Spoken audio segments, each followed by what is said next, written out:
ربنا في كل حين وسلم بالهدوء. أعوذ بالله من الشيطان الرجيم. بسم الله الرحمن الرحيم. وصلى الله على سيدنا محمد وعلى آله وصحبه وسلم تسليما. ولا حول ولا قوة إلا بالله العلي العظيم. People have been here a long time. We lost some people. They just either had to go and catch the tube, or they had something on the tube they wanted to watch or something. I don't know. But I wanted to make a few remarks. First of all, I want to address a few issues that I think are important, and perhaps not for most of the people in the room, but for other people, and I would like you to convey this to the other people.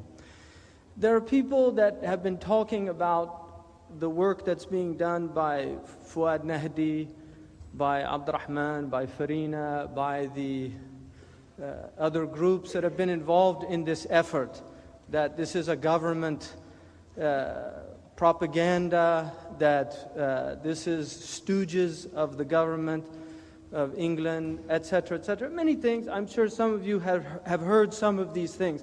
So I want to say a few things about that. First of all, there's a verse in the Quran that is very interesting to me, and probably to most of you. وَإِن جَنَحُوا لِلسَّلْمِ فَاجْنَحْ لَهَا. If people incline towards reconciliation, incline with them. وَتَوَكَّلْ عَلَى اللَّهِ. And trust in God. إِنَّهُ هُوَ السَّمِيعُ الْعَلِيمُ. وَإِن يُرِيدُوا أَن يَخْدَعُوكَ فَإِنَّ حَسْبُكَ اللَّهِ.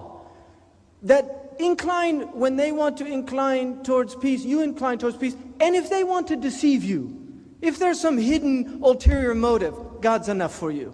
Don't worry about that. That's not your concern. Peace is so precious that anybody that reaches out for peace, you should reach out with them for peace. And another thing I want to say about this government, who do you think this government is? They're called civil servants. Who do you think pays their money? Where do you think this money is from that the government has? It's from the pockets of the British people who pay taxes. There's 2 million Muslims in this country paying taxes. They don't want a little refund? No, seriously. I mean, I'm just amazed at this. Abu Hanifa said, "Akru amwal al-kufar biridahum jaiz." The wealth of the non-Muslims, if they want to give it to you, it's permissible to take it. Now, I sat yesterday at Wiltebur, and I'll tell you something, Sheikh Abdullah bin Bayya. I didn't want to come here. I'm going to be honest with you. I was in California. My wife is a brilliant cook. Really, there's no hotel food that compares to her food. It's not why I married her. She learned to cook after I married her. But she's a brilliant cook. Her food is very good. It's nourishing. I feel good when I eat her food. And she cooks it with love. You can't get that in a restaurant. I can taste the anxiety in their food. I can taste the anger of the cook when he's going through the thing. I can feel it. My cells feel it. And I also have really good tea. I come to England to buy the tea. I take it back. I have big supply. My tea is much better than the tea they give at any hotel I've ever stayed at England. I learned how to make tea from Abdul Azim Sanders, excellent tea maker. If anybody's ever had his tea, they'll know what I mean.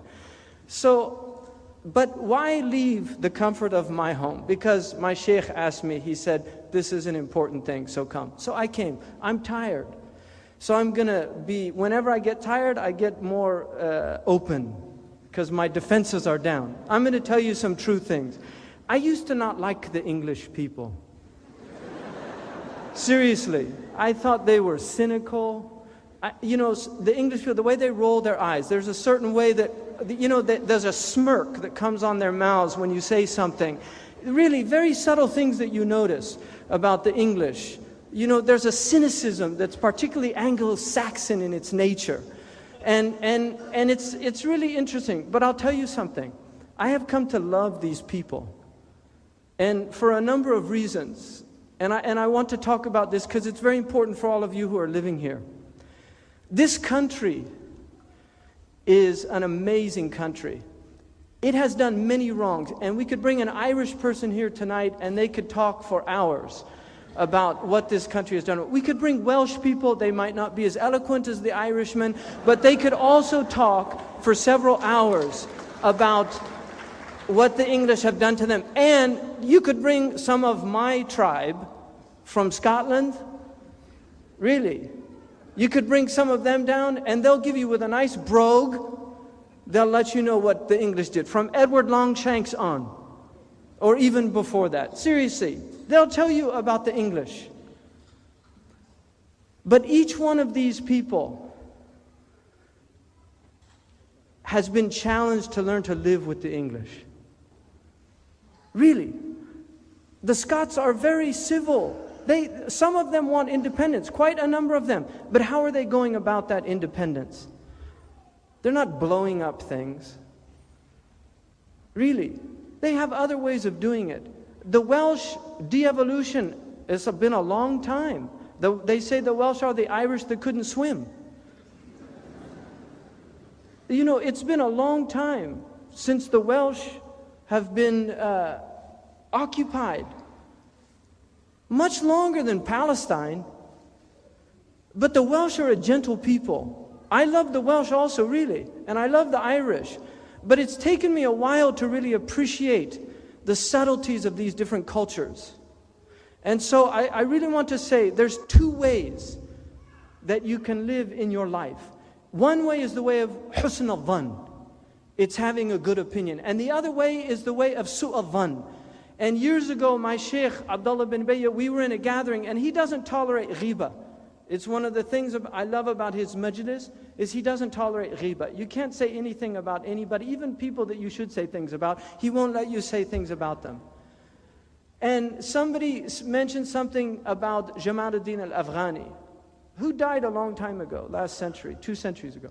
And somebody said something, and Sheikh Abdullah said a word, I never forgot it. He said, Ya akhi, ahsin al-dhan bil mawta, jarrabna su' al-dhan. He said, have a good opinion of the dead. We've tried having bad opinions. We've tested it as a way of being in the world. And our Prophet ﷺ had the best of opinions. Whenever the Quraysh reached out for him, he reached out for them. Muawiyah, we know in the Arabic tradition they call it Sha'ra Muawiyah. The hair of Muawiyah. Muawiyah is one of the most brilliant politicians in human history. He's a case study. You could do the leadership secrets of Muawiyah and it should be a bestseller. Muawiyah, they asked him and he said, if there was a hair of relationship between me and somebody else, if he pulled on it, I would release. If he released, I would pull. A hair of relationship. Just to keep that opening there, that potential. Now, I met yesterday, and you should be thankful that you have people like Maqbool Ali inside the Foreign Office. Because I have a good opinion of that young man. He's a bright young man, and he has good intentions. And he's there, he's representing your community. You live here, you pay taxes. This is your government. This is not Rawalpindi. This is not Karachi. This is not Cairo. This is not some funny place off in the middle of the Muslim world where if you say anything against the government, suddenly you're in chains being dragged away. No, this is a country that you are citizens. لا أقسم بهذا البلد وأنت حل في هذا البلد. I swear by this land, and you are a lawful citizen of this land. You are citizens. This is not subjection. You're not subjects, except in a very, the British are citizens and subjects. But this is, it's something superficial. The Queen can't just arbitrarily send you off to the prison. And we should be wary of some of these laws being passed because they're against the essential nature of this country. And we have to remind the English, you're the people of the Magna Carta. You're the people of habeas corpus. This is your tradition. You gave this to the Western world. You're the people of John Locke.